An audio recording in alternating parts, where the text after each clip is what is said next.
Helen Yee here with Eyes on the Game, and I'm here being joined by the former UFC lightweight champion, Rafael. Now, you just wrapped up a Muay Thai workout, and you are flying to New York for UFC 224 for their press conference. Can you kind of talk about the fight against Covington and where the status is?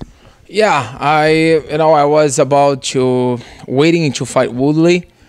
But I was told Woodley was able to fight only in end of the year, around November, December, and I can't wait that long.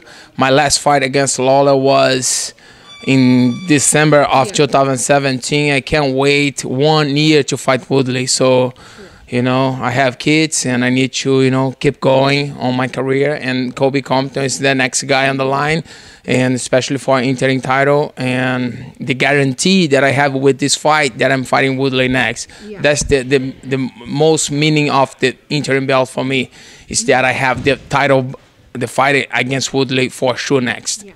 And but speaking of fighting for the interim belt, and also the fight with Covington, is it finalized right now, or what are you guys kind of waiting for? Yeah, actually, I have the contract signed on my side. I had everything done on my side, but we just wait on him. And the press conference this coming up Friday, and on my side, it's everything done. But so you're waiting for him to sign, or are they already signed too? I have no idea. Maybe he hasn't signed yet. I don't know. UFC hasn't announced that yet, so I'm just waiting. Yeah, and but you just mentioned, like, you just fought Robbie Lawler, came off a huge win over former welterweight champion in Robbie Lawler, and ever since you moved up to welterweight, you're undefeated, 3-0, now fighting for the interim welterweight title. What would winning this mean for you, and to become a 2-division champion? Yeah, for me, it's it's part of my legacy. I was struggling so hard to make weight at 155, and I'm 33 years old. I have 37 fights. I've been on this game for such a long time, and I'm just fighting happy now. I'm able to enjoy life, enjoy my training, enjoy the process. And for me, it will be huge, being the first Brazilian lightweight champion, and now being the first Brazilian welterweight champion, 2-division champion. That will be huge for me, for my legacy. And what about fighting in your hometown? I know you fought in Brazil since you've been in the UFC, but not in Rio, in your backyard. What would that mean for you to win in front of your hometown? Yeah, that would be great. Like I had a fight. My last fight in Rio when I won the belt on lightweight division for the Fury fight back on the days 10 years ago, and 10 years later fighting for the belt, but for the UFC belt, a very different level now. And 10 years later, for me, it's it's a blessing, and I'm so happy to perform in front of my crowd, in front of my people. I love Rio. I'm living here in California for 6 years, but I have a lot of friends. I love my city. I love my my country, and it'll be good. It'll be good to be there performing, especially against this kind of guy. He's been talking bad about the Brazilians and talking a lot of crap, and just go there and shut his mouth.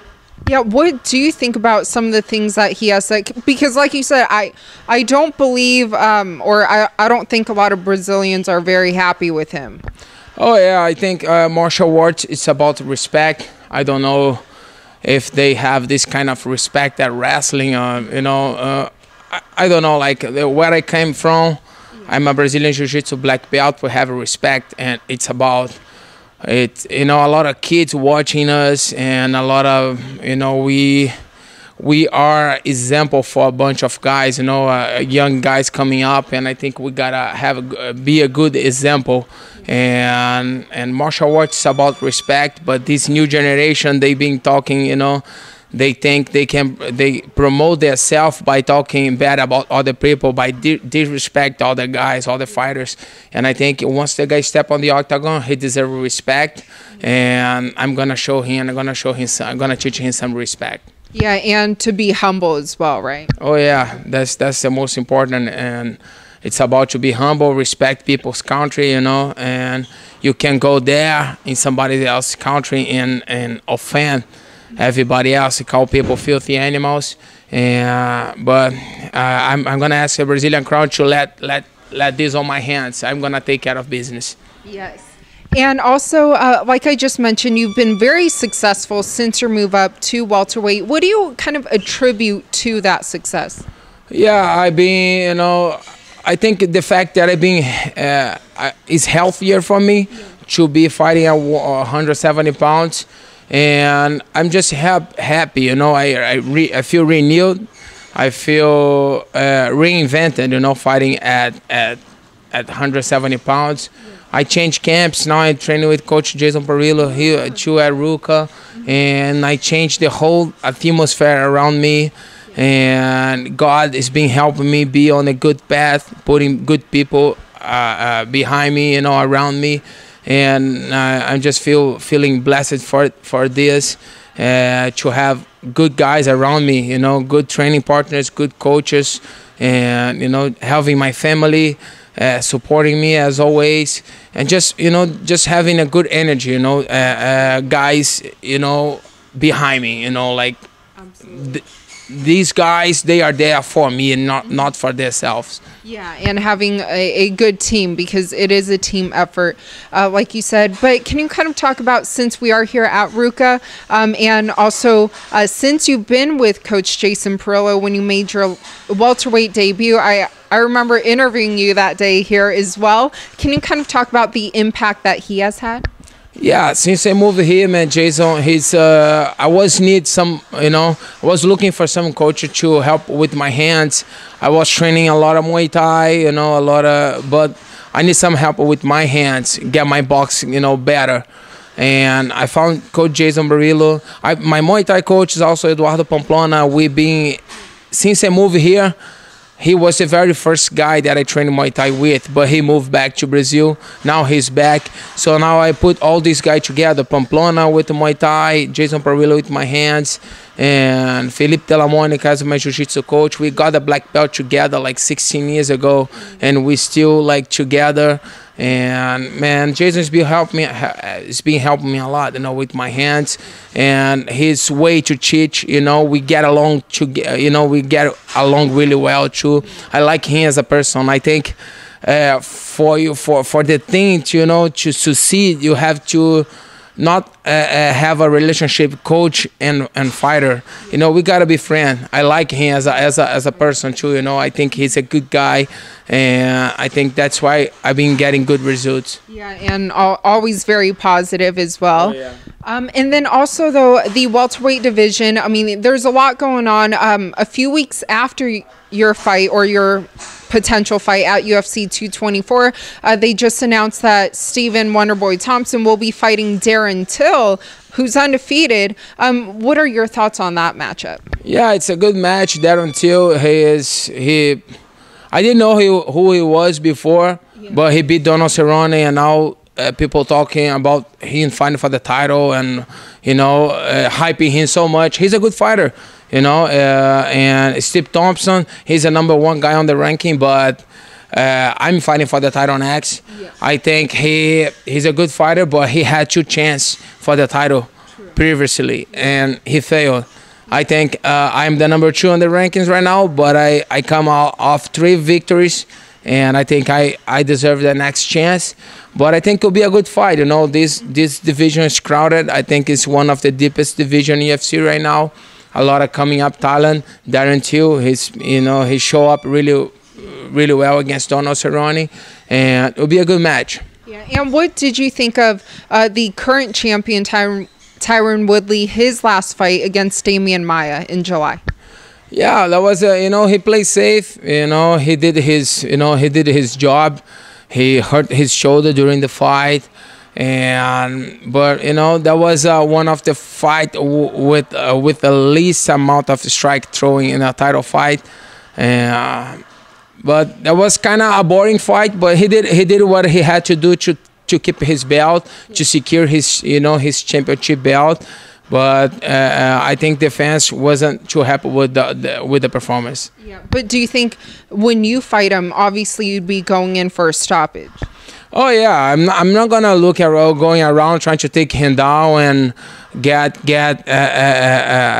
you know, I'm gonna go after him. I'm gonna, you know, trade punch like I did with Robbie Lawler, and I'm gonna, you know, be afraid of his power. And once he's feel my power too, he's gonna be afraid of my power. So I think I have Demian. It's a great fighter. You know, he's a greatest submission fighter of all times, I think, in UFC. But I think I have more weapons than him standing up. I have my kicks, I have my knees, I have hands, and I'm quicker on this division. And I think I can be a threat for title. Yeah, and so after your fight against Covington, which do you think, since you are flying to New York, that means it is official though, right? Or when do you think it would be? Yeah, I think that will be official this week. Yeah. So we're flying to New York. I'm flying to New York Thursday. So I think it's got to be official by the end of this week. Yeah. And then that if you are successful and you do become the interim UFC welterweight champion, that you would fight Woodley for the welterweight championship by the end of this year? Oh, yeah. So once I get that belt, Woodley I'm gonna be the champion. He's the one that gotta wait for me now. Yeah. And then lastly, because you were the former lightweight champion, I do have to ask you, because UFC 223 going down this weekend, and some unfortunate news, and someone you fought before, Tony Ferguson, he suffered an injury, and it was announced on April Fool's Day. Also Easter though. But what did you think of that? Were you shocked, or did you think it was kind of fake at first, or? Oh yeah, at first I thought it was fake, but unfortunately, man, I don't know how that happened. You know, I heard about was on the studio walking around. Man, that's so sad. You know, like on the fight week, I been in that position before. A lot of people, you know, throwing rocks on the guy. You know, like, hey, boy, Tony, and talking crap. But man, on the end of the day, just the fighter know what he's going through, and I be on that position. A lot of people talking, you know, crap on me too when I broke my foot. But you know, that's a fight. You know, most of the fans, they just see the fight night, but people don't see what's going behind that 2-3 months before. But I wish Tony a speedy recovery.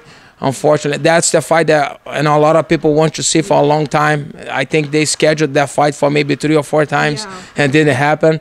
But, you know, sad news. I wish Tony a speedy recovery. Yeah, and what about Max Holloway stepping up on such a short notice, 6 days, I believe? Yeah, man, it's, you know, I think Max, he's a young kid, you know, a good opportunity for him to make good money, I guess. And man, he's, you know, young, and he doesn't have nothing to lose. That's when I think he's dangerous, you know, when you don't have nothing to lose. You know, if they call me today to fight Steve Miocic, pay me a good money, I don't have nothing to lose. You know, I can't get knocked out, but I have nothing to lose, and I'm gonna go there. I think Max gonna go there and do his best. I think Khabib is a stronger fighter. I think it's a bad matchup for Max, but it's an MMA fight, you know. We started standing, and anything can happen. And lastly, where do you think Conor McGregor stands in all this? He's standing in his home and watching. I mean, you know. Do you think he'll return or fight Floyd again? Where do you? I don't know. Conor, he's trying to be the undefeated champion that never fought. You know, if you don't defend your belt, you're not gonna be undefeated. You know, like, you're not gonna lose. I think just lose who fights. He doesn't want to fight. So, but he claims to be the undefeated champion, you know, of all times. But he never defended a belt his whole life, and his story talks by itself. Yeah. So, lastly, what would you like to tell your fans though, who will be tuning in for your fight? Yeah, guys, stay tuned. I'm excited for that fight in Rio. You know, fighting in the front of my crown. And, you know, just stay tuned in, and looking forward to teach these guys some respect. And, you know, I'm in good shape and excited for it, and looking forward to be 2 division champion.